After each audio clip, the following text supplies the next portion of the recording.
বাংলাদেশের ইতিহাসের পাতায় এমন কিছু অধ্যায় রচিত হয় যা প্রথম দর্শনে হয়তো সাধারণের চোখে ততটা উজ্জ্বল মনে হয় না, কিন্তু যার রেশ কালের পর কাল ধরে একটা নতুন দিগন্ত উন্মোচন করে। এমনই এক নীরব অথচ সুদূর প্রসারী বিপ্লবের সূচনা করেছে বর্তমান অন্তর্বর্তীকালীন সরকার, যার কেন্দ্রে রয়েছেন শান্তিতে নোবেল বিজয়ী ডক্টর মোহাম্মদ ইউনূস।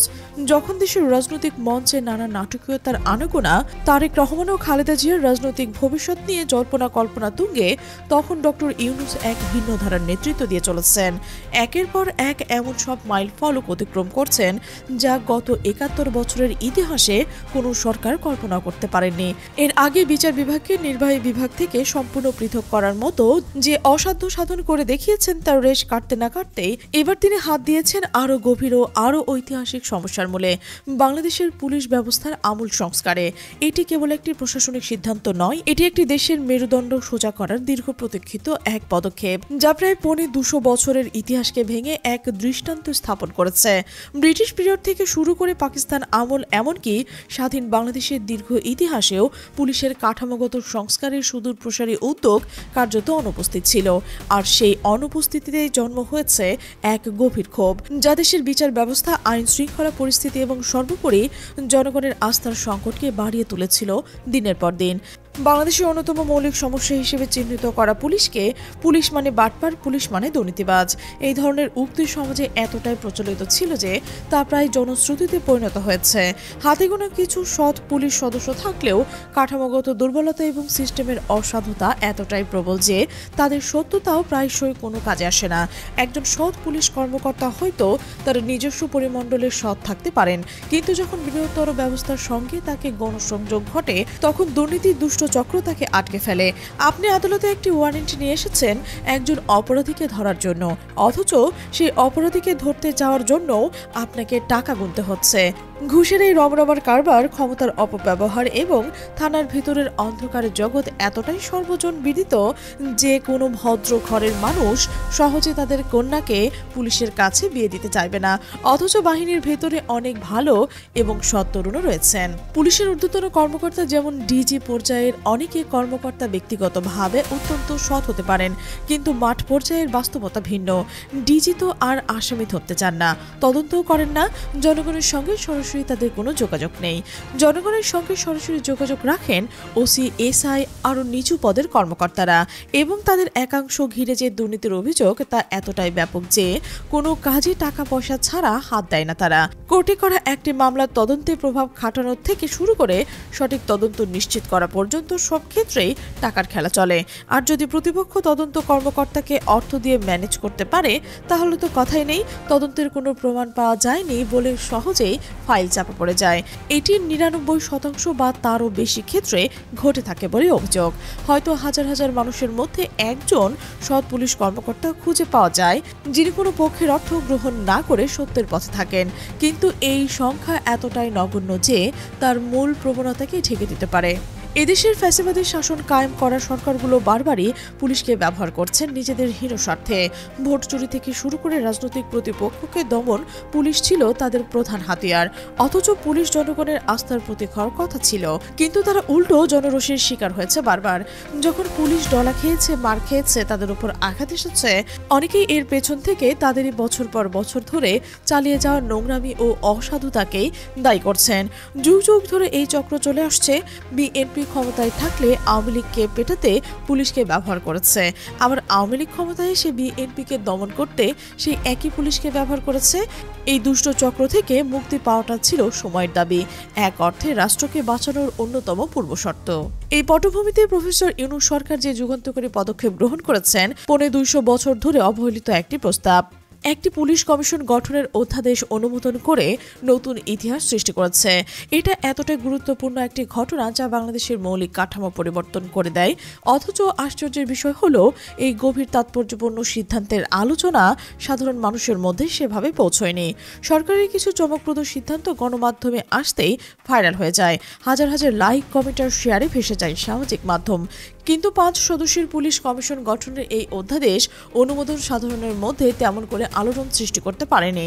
এর শেয়ার বা লাইক কমেন্ট খুবই নগণ্য, যা ইঙ্গিত দেয় যে জনগণ এর প্রকৃত তাৎপর্য অনুধাবন করতে পারেনি।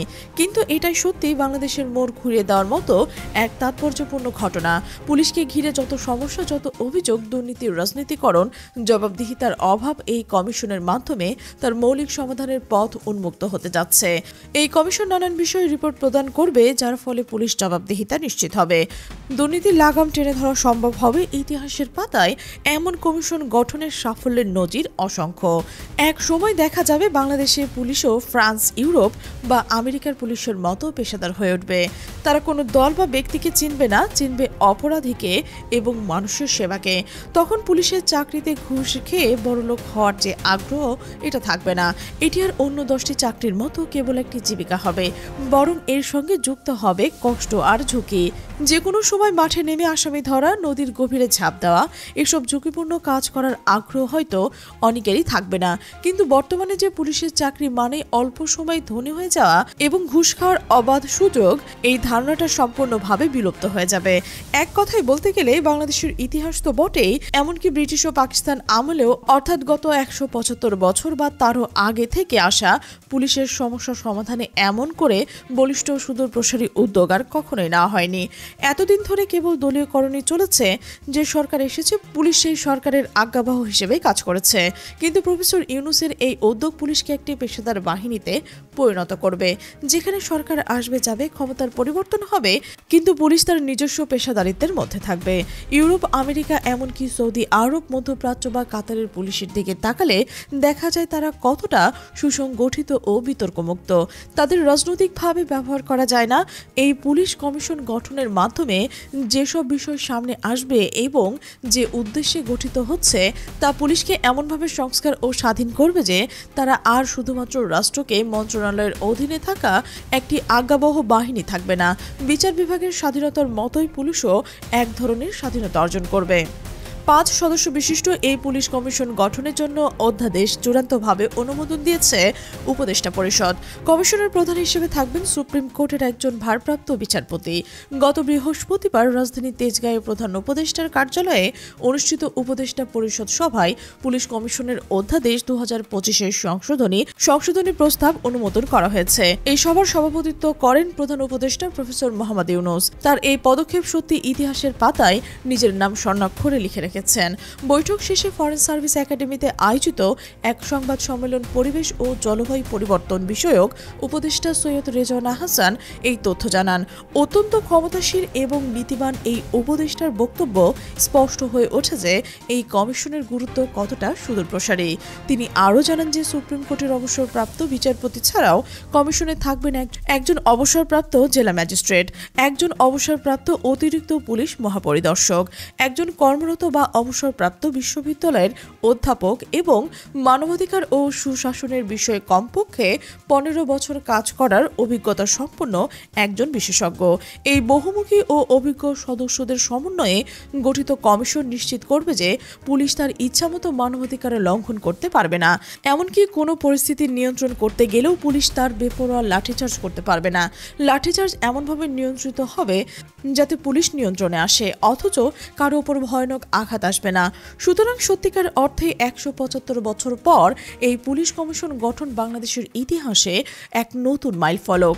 এটি কেবল একটি আইনি কাঠামোর পরিবর্তন নয়, এটি একটি জাতির সম্মিলিত স্বপ্ন, দীর্ঘদিনের বঞ্চনা এবং অবিচারের বিরুদ্ধে এক সাহসী পদক্ষেপ। ডক্টর ইউনূস এক নীরব বিপ্লবের সূচনা করেছেন, যার ফল হয়তো এখনই পুরোপুরি দৃশ্যমান হবে না, কিন্তু যার প্রভাব আগামী প্রজন্মের বাংলাদেশ পাবে একটি স্বাধীন, পেশাদার এবং জনবান্ধব পুলিশ বাহিনী, যা একটি আধুনিক ও সভ্য রাষ্ট্র গঠনে অপরিহার্য।